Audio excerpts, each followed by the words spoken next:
Hello everyone, welcome to my channel. तो हम आपके लिए यहाँ पे क्वेश्चन नंबर 18 विषय विज्ञान प्रकरण है जल के प्रकार। समान उद्देश्य पूर्ववत रहेंगे। विशिष्ट उद्देश्य में ज्ञानात्मक में लिखेंगे छात्राएं जल के प्रकार की जानकारी प्राप्त कर सकेंगी। बोधात्मक में लिखेंगे छात्राएं जल के प्रकार की व्याख्या कर सकेंगी। प्रयोगात्मक में लिखेंगे छात्राएं जल के विभिन्न प्रकारों का उपयोग अपने दैनिक जीवन में कर सकेंगी। कौशलात्मक में लिखेंगे छात्राएं जल के प्रकार को सूचीबद्ध कर सकेंगी। रुचियात्मक में लिखेंगे छात्राएं जल के प्रकार के अध्ययन में रुचि ले सकेंगी।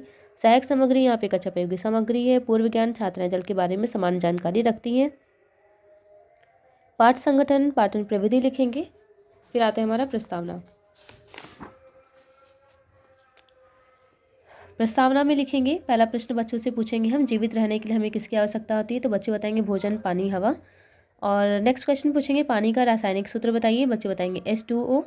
फिर पूछेंगे जल कितने प्रकार के होते हैं। तो बच्चे ये समस्यात्मक प्रश्न होगा बच्चों के लिए। हम बोलेंगे उद्देश्य कथन में अपने समस्यात्मक प्रश्न का आंसर करते हुए जल दो प्रकार के होते हैं, कठोर जल एवं मृदु जल। आज हम जल के विषय में विस्तार से अध्ययन करेंगे। प्रस्तुतिकरण, यहाँ पे एक टेबल बना लेंगे। क्रम संख्या, शिक्षण बिंदु, छात्राध्यापिका क्रियाएं, छात्र क्रियाएं, शिक्षण विधि। तो जल के प्रकार हमारा पहला शिक्षण बिंदु है। पहला प्रश्न पूछेंगे कपड़ों को धुलने के लिए हमें किन चीज़ों की आवश्यकता होती है। तो बच्चे बताएंगे साबुन और पानी।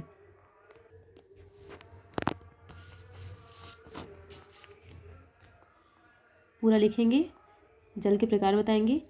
फिर लिखेंगे मृदु जल। प्रश्न पूछ लेंगे पानी का रंग कैसा होता है। बच्चे बताएंगे पानी रंगहीन होता है। प्रश्नोत्तर विधि हो जाएगी। मृदु जल को डिफाइन करेंगे। मृदु जल सरलता से साबुन के साथ झाग उत्पन्न करता है। मृदु जल का स्वाद अच्छा होता है। मृदु जल में कठोरता उत्पन्न करने वाले रासायनिक पदार्थ नहीं होते हैं। भोजन पकाने व वस्त्रों को धुलने के लिए मृदु जल का उपयोग करते हैं।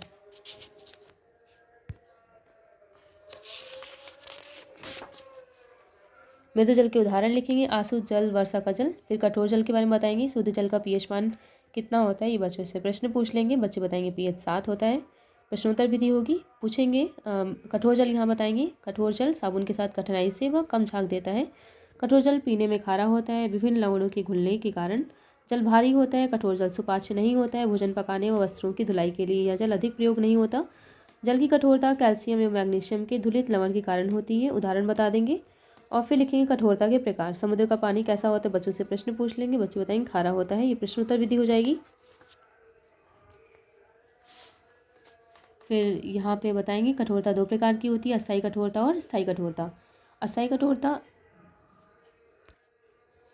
अस्थायी कठोरता इसमें कैल्शियम बाइकार्बोनेट एवं मैग्नीशियम बाइकार्बोनेट के घुले होने के कारण होती है। स्थायी कठोरता या कठोरता इसमें घुले मैग्नीशियम क्लोराइड तथा कैल्शियम सल्फेट के कारण होती है।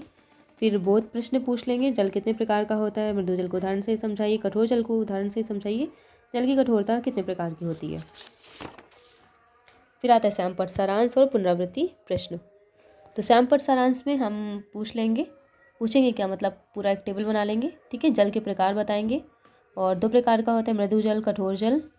ठीक है, उदाहरण सहित बताएंगे। कठोरता के प्रकार बताएंगे, स्थायी कठोरता, अस्थायी कठोरता, निरीक्षण कार्य लिखेंगे।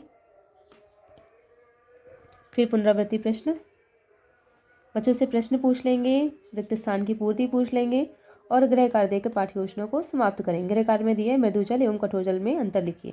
तो ये पाठ्य योजना आपको कैसी लगी कमेंट में ज़रूर बताइएगा। मिलते हैं नेक्स्ट वीडियो में, तब तक के लिए गुड बाय।